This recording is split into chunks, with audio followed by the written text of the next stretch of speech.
Halo Bray, selamat datang kembali di Travelog ID Channel.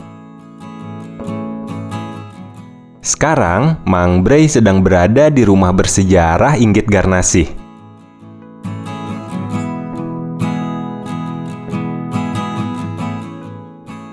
Indonesia telah melewati sejarah panjang sampai akhirnya memperoleh kemerdekaan. Maka dari itu, berbagai tempat dan barang yang memiliki peranan penting dalam perjuangan itu biasanya diabadikan menjadi sebuah museum atau cagar budaya, agar rakyat dapat mempelajarinya dan mengenang peristiwa di balik itu. Salah satu bangunan yang dijadikan cagar budaya oleh pemerintah ialah rumah bersejarah Inggit Garnasih ini, Bray.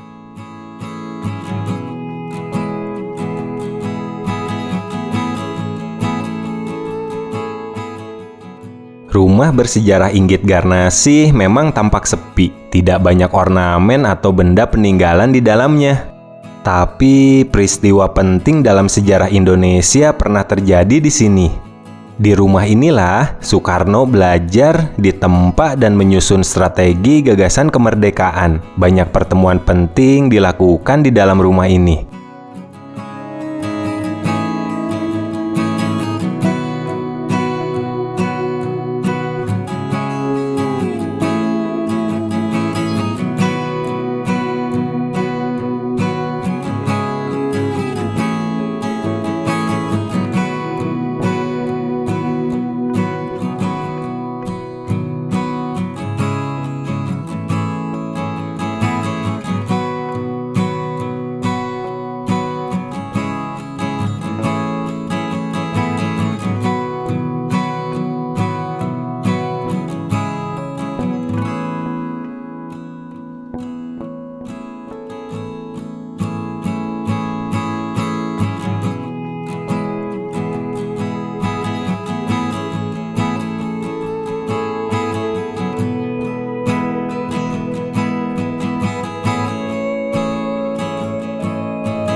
Rumah bersejarah ini terikat sangat kuat dengan para pejuang, karena disinilah para pelopor kemerdekaan berkumpul, seperti Ki Hajar Dewantara, Agus Salim, Hos Cokro Aminoto, Muhammad Hatta, dan yang lainnya. Mereka sering mengadakan pertemuan di rumah Inggit ini, berbagi ide dan gagasan untuk mewujudkan cita-cita kemerdekaan Indonesia.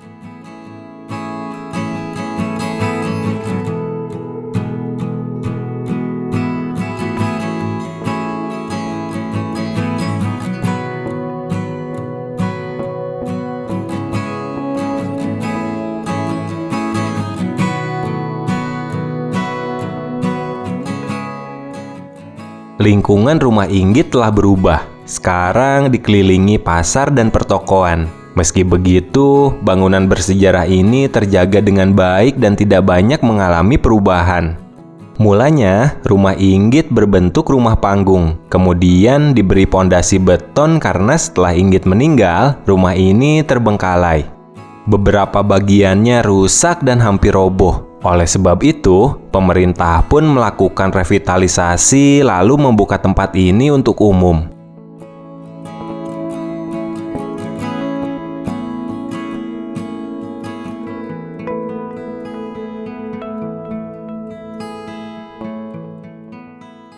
Salah satu yang menarik di rumah ini adalah coet atau cobek. Coet ini memiliki peran penting dalam kiprah Soekarno berjuang.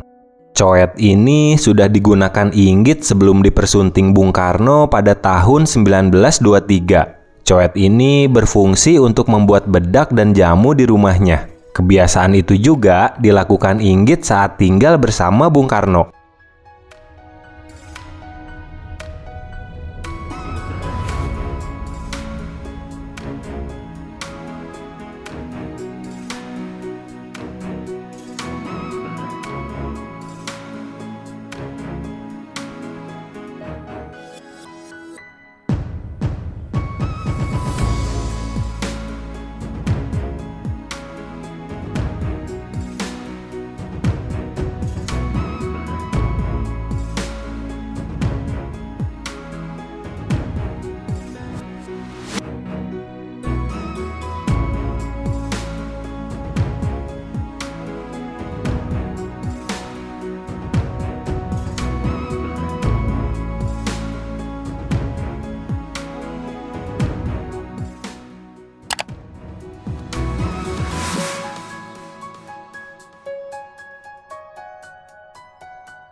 Terlahir dari pasangan Arjipan dan Amsi, beliau diberi nama Garnasih pada tanggal 17 Februari 1888 di Desa Kamasan, Banjaran, Kabupaten Bandung.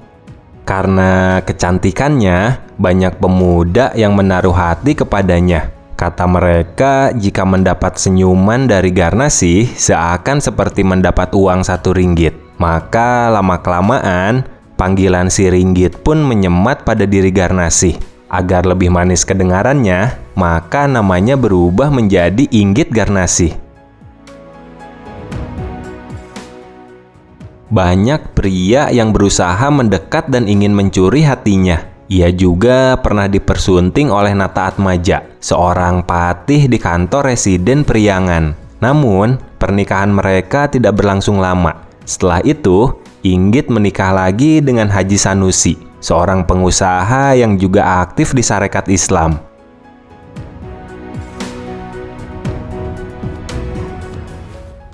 Pernikahan Inggit dan Haji Sanusi semula berjalan baik-baik saja sampai akhirnya Soekarno datang. Inggit memang kerap ditinggal oleh Haji Sanusi karena terlalu sibuk. Pada waktu itu, Soekarno sebenarnya sudah memiliki istri, yaitu Siti Utari. Namun, rasa cinta Soekarno kepada Utari lebih condong seperti cinta kepada saudara. Soekarno akhirnya menceraikan Utari, begitu pula Inggit. Akhirnya, Inggit dan Soekarno pun menikah di rumah orang tua Inggit di Bandung. Inggit selalu setia menemani setiap jengkal kehidupan Soekarno dalam proses pendewasaan. Ketika Soekarno ditangkap di Yogyakarta 29 Desember 1929, Inggit tidak pernah lelah memberikan semangatnya kepada Soekarno. Selain itu, selama Soekarno di penjara, ia juga berperan sebagai perantara agar suaminya tersebut dapat terus berhubungan dengan para aktivis pergerakan nasional lainnya. Kisah cinta keduanya tampak sangat indah sebelum akhirnya Soekarno bertemu dengan Fatmawati. Soekarno meminta izin kepada Inggit untuk menikahi Fatmawati. Permintaan tersebut lantas ditolak oleh Inggit. Ia tidak ingin dimadu. Akhirnya Soekarno dan Inggit memutuskan untuk bercerai.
Nah, begitulah Bre, sejarah singkat dari Inggit Garnasih.